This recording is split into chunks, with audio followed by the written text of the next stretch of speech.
Assalamualaikum warahmatullahi wabarakatuh. Nama saya Nisa Pujianti, NIM 2008781.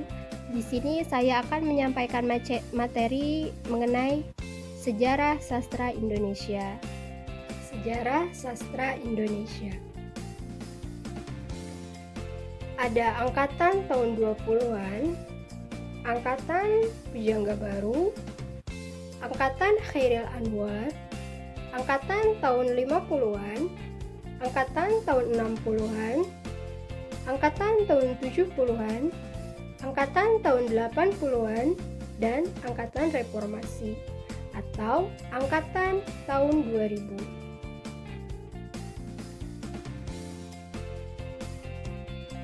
Pertama ada angkatan tahun 20-an atau disebut juga sebagai angkatan Balai Pustaka. Angkatan ini disebut sebagai Balai Pustaka karena yang paling banyak menerbitkan adalah Balai Pustaka. Karya yang paling terkenal pada masa ini adalah Siti Nurbaya karangan Marahisi. Yang kedua, angkatan Pujangga Baru atau angkatan tahun 30-an. Angkatan ini lahir sekitar tahun 1933 sampai tahun 1942. Angkatan ini disebut Angkatan Pujangga Baru karena pada saat itu ada majalah yang terkenal yaitu majalah Pujangga Baru.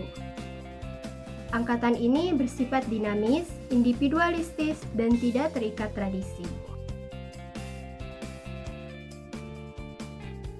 Yang ketiga, angkatan tahun 45 atau angkatan Chairil Anwar atau disebut juga sebagai angkatan pembebasan. Disebut angkatan Chairil Anwar karena besarnya jasa Chairil Anwar dalam lahirnya angkatan ini.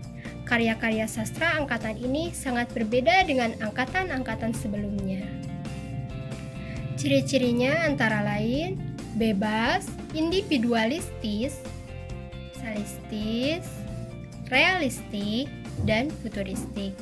Karya yang terkenal pada angkatan ini adalah Dari Ave Maria ke Jalan Lain ke Roma yang merupakan kumpulan cerpen karya Idrus.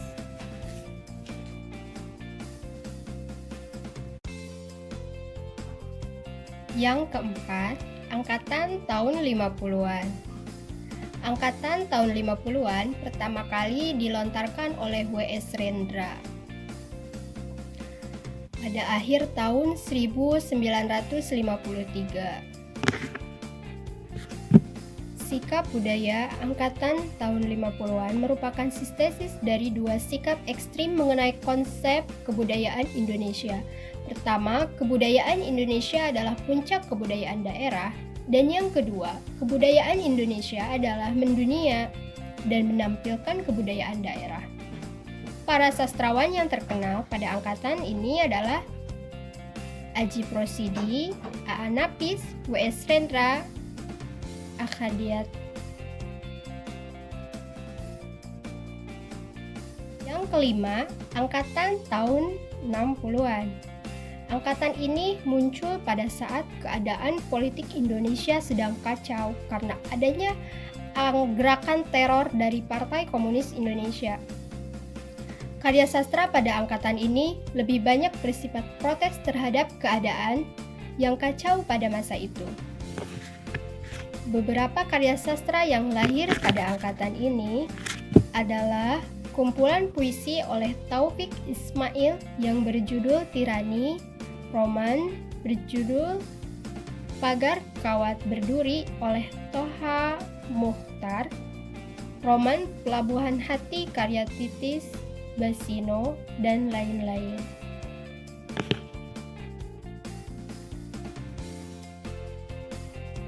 Yang keenam, angkatan tahun 70-an. Sekitar tahun 70-an muncul karya sastra yang lain daripada karya sastra yang telah ada sebelumnya.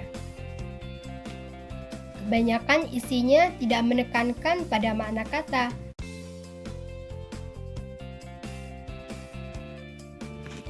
Yang ketujuh, angkatan tahun 80-an.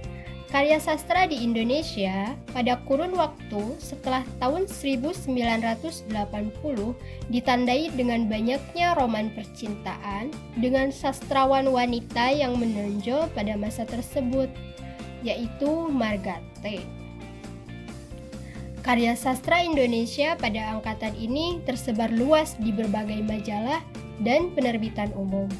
Beberapa sastrawan yang dapat mewakili angkatan dekade 80-an ini antara lain Pramoedya Anantatur, Ahmad Toha, dan lain-lain.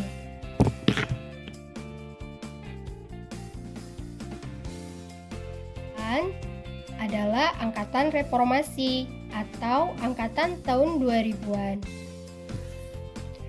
Kelahiran angkatan ini sejak reformasi, yakni pada akhir tahun 90-an.